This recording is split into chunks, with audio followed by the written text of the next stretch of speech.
যেদিন রান্না বান্নার কোনো ঝামেলা না থাকে সেই দিনও কিন্তু অনেক কাজ থাকে, কাজের কোনো শেষ নেই। যেমন বাসা ডিপ ক্লিন করা, মাসিক বাজার গোছানো, আরো অনেক কিছু, যেমন ইত্যাদি ইত্যাদি। আসসালামু আলাইকুম, কেমন আছেন সবাই? আশা রাখি সবাই বেশ ভালো আছেন, আমরাও ভালো আছি আলহামদুলিল্লাহ। আমার নতুন একটি ভিডিওতে আপনাদের সবাইকে স্বাগতম জানাচ্ছি। আজকের ভিডিওটা বৃহস্পতিবার থেকে শুরু করে দিলাম। ও আর আমি দুজন মিলে কিন্তু চলে আসলাম মার্কেটে, কিছু কেনাকাটা আছে টুকিটাকি। তারপর আজকে মাসিক বাজারটা করে ফেলবো, যেহেতু বের হইলাম। প্রথমে চলে আসলাম কেকের কিছু জিনিস আমার প্রয়োজন ছিল, ওইগুলো কেনার জন্য। আমি বাসায় গিয়ে আপনাদেরকে দেখাবো কি কিনলাম। আর এখন চলে আসলাম একটা শাড়ির দোকানে, আমি একটা শাড়ি কিনবো আর কি, এমনিতেই কিনবো। আমার কাছে শাড়ি পরতে খুবই ভালো লাগে, এই জন্য বাসার মধ্যে প্রায় সময় কিন্তু শাড়ি পরি। এই জন্য ভাবলাম যে একটা শাড়ি কিনে ফেলি। এখান থেকে কোন শাড়িটা নিব আমি বুঝতে পারতেছিলাম না, মানে কোন কালারটা। তো আমি বলতেছিলাম যে সাদা কালার আছে কিনা, তো ওদের কাছে নাকি সাদা কালার নাই, আর দোকানটা আমাদের পরিচিত ছিল। এই জন্য এখান থেকে একটা শাড়ি নিয়ে নিলাম, আর আমি এখান থেকে গ্রিন কালারটা নিলাম। প্রথমে বলছিলাম রেড কালারটা দেওয়ার জন্য, পরে ভাবলাম যে না, রেড কালারটা না, গ্রিন কালারটি নিয়ে নিই। রেড কালার একটা শাড়ি কিনবো, তবে এখন না, আরো পরে আরো দামি দেখে। শাড়িটা কেনার পর চলে আসলাম একটা ব্লাউজের দোকানে, আমি একটা ব্লাউজ কিনবো। আর এই তো আমি এই ব্লাউজটা কিনলাম। আমার গ্রিন কালার শাড়ির সাথে হোয়াইট কালার ব্লাউজটা মনে হয় ভালোই মানাবে, এই জন্য কিনলাম। আর এখন বাসার জন্য একটা ভালো মানের মশারি কিনবো। তো আগের মশারিটা নষ্ট হয়ে গেছে, আমাদের বাসায় নেওয়ার প্রথমে কেনা হয়েছিল, মানে কেনা হয়েছিল বলতে আমার নানু কিনে দিছিল।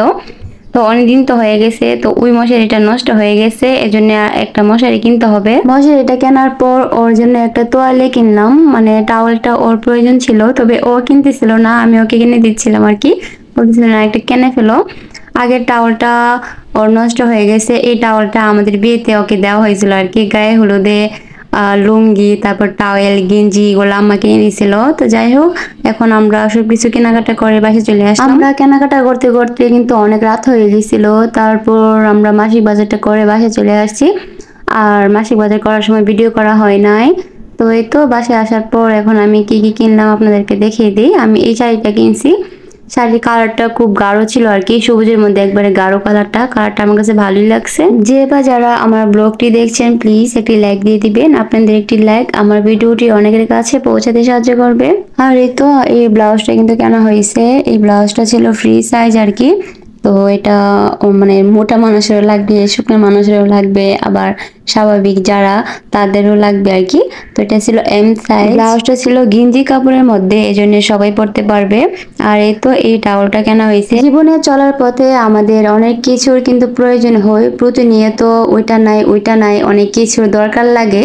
আমরা মানুষ, আর মানুষের প্রয়োজনের কোনো শেষ নেই। আজকে টাওয়েল আর মশারির কালারটা আমার কাছে কিছুটা মনে হচ্ছে যে একই। তো এই কালার গুলাই চয়েস হয়েছে, আর অন্য যে কালার গুলো ছিল এগুলো সুন্দর ছিল না। আর বাসায় আসার সময় ও কিছু গুড়ের জিলাপি নিয়ে আসছে, ওর কাছে নাকি গুড়ের জিলাপি ভালো লাগে, অল্পই নিয়ে আসছে, কারণ আমার কাছে গুড়ের জিলাপি এতটা ভালো লাগে না। তো যাই হোক, এখন এটা ও খেয়ে নেবে। আর রাত্রেবেলা আর কোনো ভিডিও আমি কন্টিনিউ করি নাই। আগামীকাল মানে আমি বৃহস্পতিবার থেকে শুক্রবার পর্যন্ত ভিডিওটা করছি। গুড মর্নিং, এখন ছিল শুক্রবার দিনের সকালবেলা। তো এই তো ঘুম থেকে তো উঠেই গেলাম, ঘুম থেকে উঠে জানালাগুলা খুলে দিলাম, আর বাইরে দেখলাম আজকে প্রচন্ড পরিমাণে রৌদ্র উঠে গেছে। আমরা দুজনে অফ ক্যামেরায় নাস্তাটা করে নিয়েছি, সকালের নাস্তাটা। আর এখন আমরা কাজে লেগে যাব।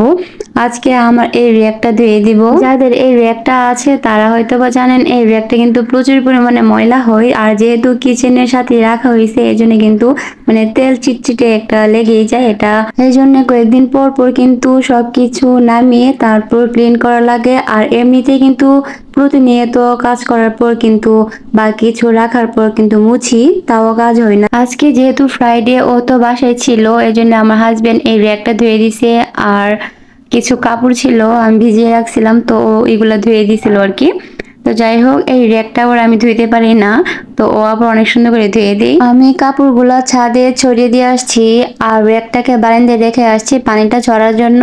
আর এখন চলে আসলাম, গতকালকে যে বাজারগুলা করা হয়েছিল, শুকনা বাজারগুলা, এগুলা আমি এখন মানে বের করে নিচ্ছিলাম আর কি। আচ্ছা, বাজার করা কি কারো পছন্দের তালিকার মধ্যে পড়ে আমার তা জানা নেই, তবে আমার পছন্দের কাজের মধ্যে এটা কিন্তু একটা। আমার হাজবেন্ডের সাথে গিয়ে শুকনা বাজার করা আমার কাছে ভালো লাগে। শুকনা বাজারগুলা তো গতকালকে আমরা করে নিয়ে আসছি, তবে রাত্রের বেলা আর বাজারগুলা বের করা হয় নাই, এজন্য আজকে সকালে বাজারগুলো বের করে নিয়েছি। বাসায় যেগুলা ছিল না বা বাসায় যেগুলো শেষ হয়ে গেছে ওইগুলোই নিয়ে আসছি, যেগুলো আমার প্রয়োজন। আজকে দুপুরের খাবার কিন্তু আমার আম্মাই রান্না করতেছিল, বলতেছিল তুই রান্না করিস না, আম্মাই রান্না করি। মা যদি না থাকতো তাহলে কিন্তু জীবনটা অনেক বেশি কঠিন হয়ে যেত, মা থাকাতে জীবনটা খুবই সহজ। আমার আম্মা কয়েকদিন পর পরই বলে যে আজকে মিলি রান্না করিস না, আম্মা রান্না করে ফেলি। আসলে মা তো মাই হই, তাই না? মেয়ের কষ্ট মা দেখতে পারে না। আর আজকে আমার বাসায় ঝামেলা ছিল, আমি যে র্যাকটাকে মানে ক্লিন করতে দিছি ওর কাছে সবকিছু নামিয়ে তারপর ও ক্লিন করে দিছে, তারপর কাপড় ধোয়া, আবার এখন বাজার গোছানো, এগুলা কিন্তু ক্যামেরাতে একটু একটু করে ক্যাপচার করা, কিন্তু কাজ করাটা কিন্তু কঠিন আর অনেক ঝামেলা। যাই হোক, আমি সবগুলা বাজার কিন্তু নামিয়ে নিয়েছি। আর এই মাসে কিন্তু আমার কাছে একটা বার্থডে কেকের অর্ডার আছে, এজন্য আমি একটা হ্যাপি বার্থডে টপার কিনে নিয়ে আসলাম। তারপর 6B একটা নজল কিনলাম। তারপর আমার রোজ স্ট্যান্ডার ছিল না, এজন্য রোজ স্ট্যান্ড কিনছি। তো এখানে আমার আগের কন্টিনে কিছু বাজার ছিল, এগুলোর মধ্যে এখন আমার বর্তমানে আমার যেগুলা প্রয়োজন নেই এগুলো আমি রেখে দিয়েছি এই কন্টিনে। আর আটা ময়দা এগুলা বের করা ছিল, এজন্য এখন আর প্রয়োজন নেই। তারপর পাস্তা এগুলা রেখে দিচ্ছি। আর হ্যাঁ, কেক বানানোর জন্য কিন্তু অনেক অনেক জিনিস কাজে লাগে, মানে অনেক জিনিসের প্রয়োজন হয়। আর কেকের জিনিস যে পরিমাণ দাম, যারা কেক বানায় তারা হয়তো বা জানেন কেকের জিনিস প্রচুর দাম। তো আমি কি করছি, একসাথে কিন্তু কিছুই কিনি নাই, একটু একটু করে প্রত্যেক মাসে ও বেতন পাওয়ার পর কিনি। আমরা যেহেতু এখন দুজনে স্টুডেন্ট, ও কিন্তু স্টুডেন্ট পাশাপাশি চাকরিও করতেছে, এই জন্য কিন্তু মানে হুট করে কিছু ইচ্ছা করলে কিন্তু কেনা যায় না, যেহেতু আমরা মধ্যবিত্ত। তো প্রত্যেক মাসে ও স্যালারি পাওয়ার পর যা যা লাগবে তা তা কিন্তু কিনি। আলহামদুলিল্লাহ আলহামদুলিল্লাহ আলহামদুলিল্লাহ, আল্লাহ তাআলা অনেক ভালো রাখছে। আল্লাহ তাআলার কাছে একটা দোয়াই করি, আল্লাহ যেন সবসময় এমনই রাখে। আমার জীবনে আর কোনো কিছুরই প্রয়োজন নাই, আমার ছোট্ট একটি পরিবার আর আমি আমার সংসারটাকে আমি আমার নিজের মনোমতো করে গুছিয়ে রাখবো, নিজের মনোমতো করে সবকিছু করব। আল্লাহ তাআলার কাছে এতটুকুই আমার মানে আশা। জীবনে এর চেয়ে বেশি আর কি লাগে বলুন তো? ছোট্ট একটা পরিবার, ছোট্ট একটা সংসার, সেই সংসারটা নিজের মতো করে গুছানো থাকবে। ছোট সংসার, তবে ভালোবাসা থাকবে অনেক অনেক বেশি।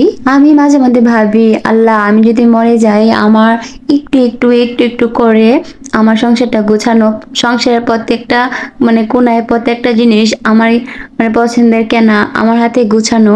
আমি যদি মরে যাই তাহলে এই সংসারটা কি অন্য আরেকজনের কাছে চলে যাবে? এগুলা ভাবলে আমার খুব খারাপ লাগে, আর আমি কিন্তু প্রায় সময় এই জিনিসটা ভাবি। যাই হোক, এগুলা ভাবলে আমার কিছুই ভালো লাগে না।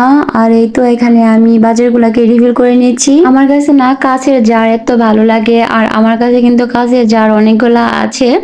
তবে আমার বাসার মধ্যে মানে কিচেন এত ছোট, জায়গার অনেক স্বল্পতা, এগুলা যে আমি অর্গানাইজ করে সুন্দর করে সাজিয়ে রাখবো এরকম মানে কোনো স্পেস নাই আর কি। যতটুকু জায়গা আছে ততটুকুর মধ্যে চেষ্টা করি একটু সাজিয়ে গুছিয়ে রাখার জন্য। আজকে কিন্তু রান্না বান্নার কোনো ঝামেলা নাই, তাও কিন্তু অনেক দেরি হয়ে যাচ্ছে এই কাজগুলাই করতে। আমার প্রায় আজান পড়ে গেছে এই কাজগুলা করতে করতে। আমি যখন বাজারগুলাকে রিফিল করতেছিলাম বা ব্যাগ থেকে বের করতেছিলাম, তখন ওর সাথে আমি গল্প করতেছিলাম যে আমার বিয়ের আগে না আম্মা যদি কিছু নিয়ে আসতো, বাজার করে নিয়ে আসতো বা শুকনা বাজার করে নিয়ে আসতো, তো আমি গিয়ে দেখতাম না যে আম্মা কি নিয়ে আসছে। আমার আম্মা বলতো, আচ্ছা কি নিয়ে আসছি তুই কি একটু দেখতে পারিস না আয়শা? মানে আমার এগুলোর মধ্যে কোনো নেশাই ছিল না। তবে এখন মানে নিজে বাজারে যায় হাজবেন্ডের সাথে, একটা মানুষ কতটা পরিবর্তনশীল, নিজেকে নিয়ে ভাবলে মাঝে মধ্যে নিজেই কিন্তু অবাক হয়ে যায়। আর দেখেন আমার হাতের কি অবস্থা, আমি যে জারগুলা রিফিল করছি এগুলা কিন্তু আমি আলমারির উপরে রাখছি, আর আমি কিন্তু অফ ক্যামেরায় আলমারি ভিতরে সবকিছু ক্লিন করছি। আর আলমারি ক্লিন করতে গিয়ে আমার হাত প্রায় 2-3 জায়গায় কেটে গেছে, আমার হাতটা খুবই জ্বলতেছিল। যাই হোক, আমি একটা ড্রিঙ্কও খেয়ে নিলাম। আর এখানে মোজারেলা চিজ আনা হয়েছিল, এটাও ডিপ ফ্রিজে রেখে দিছি। আমি এই দেয়ালে এই স্টিকার গুলা লাগাইছি, তো সুন্দরই লাগতেছিল। আর এই তো আমার একটা শুকানোর পর আমি নিয়ে আসলাম রুমে। আর এই তো আমি এখানে ভিতরে কিন্তু লিস্ট কিনে দিয়ে দিছি, আর অফ ক্যামেরায় এটাকে আমি ভালো করে গুছিয়ে নিলাম। বাসার কোনো জিনিস যদি ক্লিন থাকে, পরিষ্কার পরিচ্ছন্ন থাকে, দেখতেও ভালো লাগে, কাজ করতে ভালো লাগে, সবকিছু কিন্তু ভালো লাগে। যাই হোক, অবশেষে কাজগুলা শেষ হয়েছে। আজকে অফ ক্যামেরায় অনেক বেশি কাজ করা হয়েছে। আর এই তো আমার হাজবেন্ড চলে যাচ্ছে নামাজে, আর আমিও এখন গোসলটা দিয়ে তারপর নামাজটা পড়ে নিব। আর এখন চলে আসলাম আম্মার বাসায়। আমার আম্মা আজকে বিরিয়ানি রান্না করছে, আর বিরিয়ানির কালারটা জাস্ট ওয়াও হয়েছে, আর খাইতে দারুণ হয়েছে। যেহেতু আমি আগে খেয়ে নিয়েছিলাম, এখন তো জাস্ট আমি ভয়েস ওভার করতেছি, এর জন্য আগে আমি শেয়ার করলাম। আমাদের বাসায় বিরিয়ানি রান্না করলে কিন্তু বিরিয়ানির উদ্দেশ্যটা থাকে ও, মানে আমার হাজবেন্ড। কিন্তু আজকে যার জন্য বিরিয়ানি রান্না করা হয়েছে, ও আজকে নাকি দুপুরে খাবে না। ও যে নামাজ পড়তে গেছিল তখন নাকি ওর বন্ধুরা ওকে ধরে খাওয়াই ফেলছে। ইয়ার করার এখন আমরা খেয়ে নিচ্ছি। আর আজকে বিরিয়ানিটা আসলে খুবই মজা হয়েছিল। আমার আম্মা শসা, তারপরে পেঁয়াজ, কাঁচামরিচ এগুলা কেটে নিছে। পেঁয়াজটা কিন্তু কাটা হয়েছে ওর জন্য, ও যেহেতু পেঁয়াজ খায়। আমার হাতের সব ধরনের রান্নায় খুব বেশি মজা হয়। আর এই তো এখন ছিল একেবারে সন্ধ্যার সময়। আমার আম্মা এখানে দুধ, তারপর ভিতরের পুর এগুলা কিন্তু মানে তৈরি করে তারপর আমাকে দিছে রোলগুলা বানানোর জন্য। আমি এখন রোলগুলাকে বানিয়ে নিয়েছি সন্ধ্যার নাস্তার জন্য আর কি। আর ও কিন্তু মানে বিকালের দিকে বাসায় চলে আসছিল দুপুরে লাঞ্চটা করে বাহিরে। এখন চিকেন রোলগুলা বানিয়ে আমরা সন্ধ্যার নাস্তা খাবো আর কি। আমি বানিয়ে দিচ্ছিলাম আর আমার আম্মা ওইদিকে ভেজে নিচ্ছিল। আজকে রোলগুলা এত বেশি মজা হয়েছিল, মানে অনেক ক্রিস্পি হয়েছিল আর অনেক অনেক বেশি মজা হয়েছিল। আমি কি বলবো, আমি আপনাদের সাথে আমরা যেভাবে চিকেন রোল বানাই শেয়ার করব পরবর্তী কোনো ভিডিওতে, আজকে আর শেয়ার করি নাই। আর এই তো ভাজার পর আম্মা ওকে প্রথম দিয়েছে খাওয়ার জন্য। আর গরম গরম চিকেন রোলটা খুবই মজা লাগতেছিল। এখন আমিও খেয়ে নিব। তো আমরা এখন চিকেন রোলগুলো খেতে থাকি। আর আপনাদের কাছ থেকে কিন্তু বিদায় নেওয়ার সময় হয়ে গেছে। সবাই অনেক অনেক বেশি ভালো থাকবেন আর আমাদের জন্য কিন্তু দোয়া করবেন। আপনাদের জন্য অনেক অনেক বেশি দোয়া রইল। আসসালামু আলাইকুম, আল্লাহ হাফিজ, টাটা।